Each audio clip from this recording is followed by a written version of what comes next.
ሰላም አለይኩም ወራህመቱላሂ ወበረካቱ። እንደምን አላችሁ የተወደዳችሁ የመንት ቤተሰቦች? አልሐምዱሊላህ እኔ በጣም ደህና ነኝ። በጣም ብዙ እህት ወንድሞቼ መልእክት አስቀምጣችሁልኝ ነበርና በአንዳንድ ጉዳይ መምጣት አልቻልኩም፣ መልስ መስጠት አልቻልኩምና በዚህ ሁለት ቀን መስኪ ያሉትን ነገሮች ላያቸው ከህግም አንፃርም ከብዙ ነገር አንፃር ማየት ስለነበረብኝ ልቆይች እያለሁኝ ለዛ ይቅርታ ጠይቃለሁኝ። በመቀጠል እንግዲህ እንደምታዩት የአንድ እህታችን ቤት ላይ አይመን 10 ሚሊዮን ብር በላ ተብሎ ስሜ በጣም በሚገርም ሁኔታ ተነስቷል። በጣም የሚያሳዝን እጅግ በጣም እውነታ ያለው አንድ ሰው ወይ አንድ ግሩፕ ጋር ሳይሆን የሁለቱንም ግሩፕ መስማት ስለሚያስፈልግ እንግዲህ ነገሩን ነግራቸዋለሁ ማለት ነው። አልহামዱሊላህ ለኩል ሐል በመጀመሪያ ደረጃ አልহামዱሊላህ ነው የምለው። በመቀጠል አይመኒታ ቢዝነስ ግሩፕ ኃላፊነቱ የተወሰነ የግል ማህበር ከ31 ሰዎች ጋር በመሆን ሳይሆን መጀመሪያ እኔው ራሴ መሰረትኩ ማለት ነው።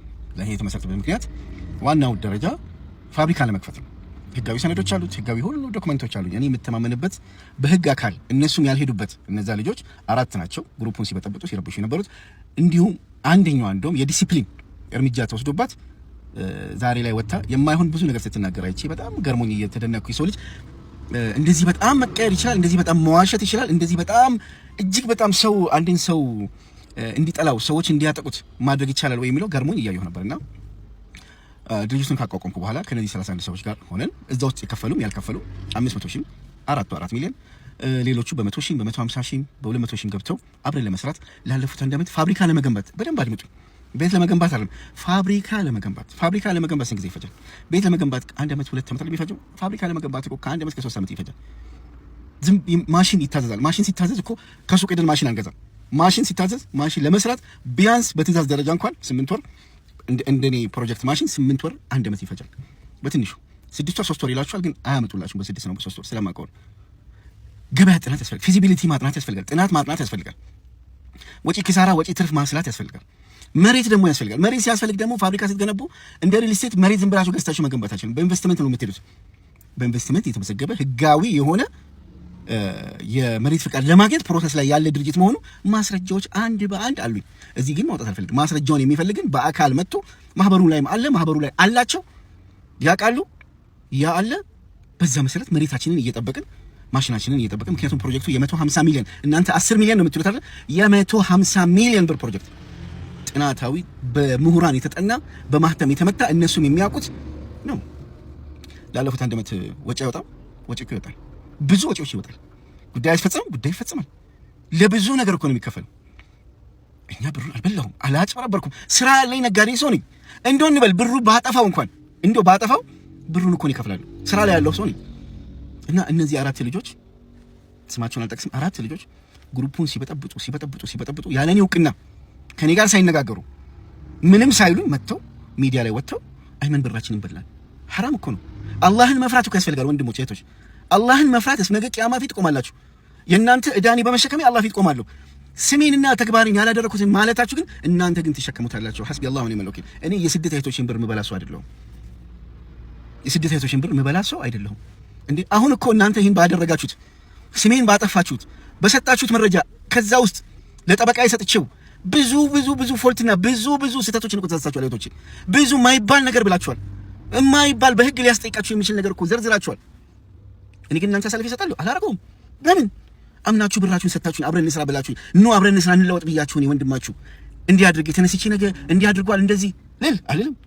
አንዳንድ ተንኮለኛ በግሩፕ መጥተው የብር ምንጫቸው እንዲጠራ ይሄን እንትን በላቸው አላረግም። እንዴ እህቶች ናቸው እኮ ልጆች፣ ሚስት አላቸው እኮ እንደኔ። እኔ ልጅ አለኝ፣ ሚስት አለኝ። እንዴ ብሩ ጥቅር ብሎ ይቀር እንጂ እኔ እህቴ እንዴ እኔ ስርን ምናምን እኮ አይቻለሁ። እና በስራ ያለ ፕሮጀክት ፋይል እንደሌለው ህጋዊነት እንደሌለው ምንም ስራ እየተሰራ እንደሌለ ተደርጎ ሲቀርብ አጃኢብ ነው።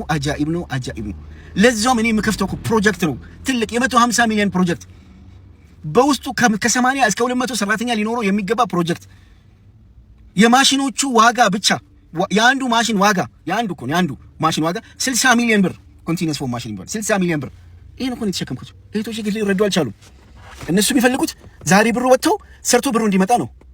እንዴ እኔ በፈልገው እኮ ስራ አጣጥፍበት ነበር እኮ፣ ብራንች ከፍትበት ነበር፣ መኪና ገዛበት ነበር፣ እቤት ገዛበት ነበር፣ ሱቄን አስፋፍቼ ትልቅ አድርገው ነበር። ከፕሮጀክቱ በፊት ከነሱ ብር ሳልቀበል በፊት የነበረው ሱቄ ዛሬም እሷ ናት፣ መጋዘኔም እሷ ናት። የለችም፣ ሌላ አልጨመርኩ። እንዴ 10 ሚሊዮን ብር የወሰደ ሰው ብዙ ነገር እኮ ይሰራል እኮ ወንድሞቼ። ብዙ እቃ ያስመጣል።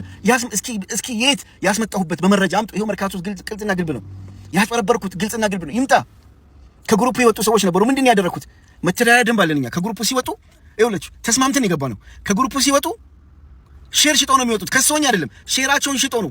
ሼራቸውን የሚገዛ ሰው ካለ ሼራቸውን ይገዛል። ሼራቸውን የማይገዛ ካለ አይመኒታ ይገዛል ብለን ተስማምተን ከወጡት 5 ውስጥ የአንድ ሰው ሲቀር የአራቱ ተገዝቼ የሁለቱ ደግሞ ቢያንስ የ50 እና የ100 ሺህ ብር ብቻ ቀሪ ኖሮብኝ ራሴ እየገዛሁት ራሴ ሼሩን እኔ ራሴ። ሰው ሲያድግ ለምን ደስ አይላችሁም? ሰው ሲሰራ ለምን ደስ አይላችሁም? ሰው ሲለወጥ ለምን ደስ አይላችሁም? እንዴ በጣም እኮ ብዙ ስህተትና ብዙ ውሸት። እኔ መጥቻውን እህቶችን እነዛ እህቶችን እንደዚህ ልበል እንዴ? አሁን ለምሳሌ እህቴ ፈዲላ እንደዚህ ልበል? ሳዳ እንደዚህ ነው ብዙ መረጃ ላምጣ? እናንተን የሚያስጠይቅ ብዙ ታይ በህግ አንፃር እዚህ ሰዎች እንዲታዘባችሁ ማድረግ እኮ እችላለሁ፣ ግን አሳልፌ አልሰጣችሁም። ፕሮጀክት ነው፣ ልጃችን ነው፣ ልጄ ነው። አሳልፌ አልሰጣችሁም። ብራችሁ አይመለስም። ሂዱ። አላቃችሁም ብል ኖሮ ነበር እናንተ ሚዲያ ላይ መምጣት የነበረባችሁ። ነገር ግን እየተወያየን እየተነጋገርን ባለንበት ሰዓት ፈጅአ ተነስታችሁ አይመንን እናጥቃው በግሩፕ እንዳላችሁት እናንተ 4 ልጆች ስራህን ገደል ነው የምንከተው ብላችሁ በበቀል ተነሳስታችሁ በተለይ እናንተ ራሳችሁን ታውቃላችሁ። ያን ሁሉ ጽፋችሁ፣ ያን ሁሉ ሰድባችሁ፣ ያን ሁሉ አድርጋችሁ ተነስታችሁ ዛሬ ላይ አይመን 10 ሚሊዮን ብር በላን። አላህን አትፈሩም? ስራ ላይ ያለ ብር ህጋዊ ፕሮጀክትና ወረቀቶች ባሉበት ምንም አልተመሰረተም ተብሎ ይሄ ትክክል አይደለም። በጣም ትልቅ ተሳሳታችኋል እህቶች። በጣም የሚዲያ ሰዎች አሉ። ሚዲያ ሰዎች ያላችኋቸው ናቸው ያቀረቡት። እነሱ ምንም አያጠፉት ነገር የለም። ምንም አላጠፉም እነሱ። እናንተ ያላችሁን አቀረቡ። እናንተ ግን ያስጠይቃቸዋል፣ በህግ ያስጠይቃቸዋል። ኦኬ አንድ ነገር ልበላችሁ። እኔ ሌባና አጭበርባሪ ካሁንኩኝ ለምሳሌ የአንዷ እህቴ እዛ ባሏ ፖሊስ ነው። መረጃ አሰናድታችሁ ለምን አታስሩኝም? ይኸው እሰሩኝ። አጭበርብሬ ከሆነ ዋሽቼ ከሆነ ህጋዊ ያልሆነ ሰነድ አቅርቤ ከሆነ ፎርጂድ አቅርቤ ከሆነ ይኸው መንግስት ያለበት ሀገር እኮ ነው። መንግስት የሰለጠነበት ሀገር ነው። ማሳሰር ነው። ነገር ግን የሄዳችሁበት መንገድ ትክክል አይደለም። ቁጥር 2 ቪዲዮ መጣላችኋለሁ። እንግዲህ ውዶቼ የመኒታ መልስ ይሄን ይመስላል። ለቤቴ አዲስ የሆናችሁ ሰብስክራይብ እያደረጋችሁ ቤተሰብ ሆኖ ላይክ ሼር አድርጉ ቪዲዮዬን። በጠቅላላው ለሰው ብር መስጠት ጥሩ አይደለም። በምንም አይነት መንገድ በስራም ይሁን በምንም ራሳችሁ መስራት ከቻላችሁ ራሳችሁ መስራት ካልቻላችሁ ደግሞ ሰውን አምኖ እንዲህ አድርግልኝ እንደዛ አድርግልኝ ማለት በጣም ቀርቷል። አሁን ላይ ሰው እንዳለ ራስ ወዳድ ሆኗልና እባካችሁ እህቶቼ ራሳችሁን ጠብቁ እላለሁ።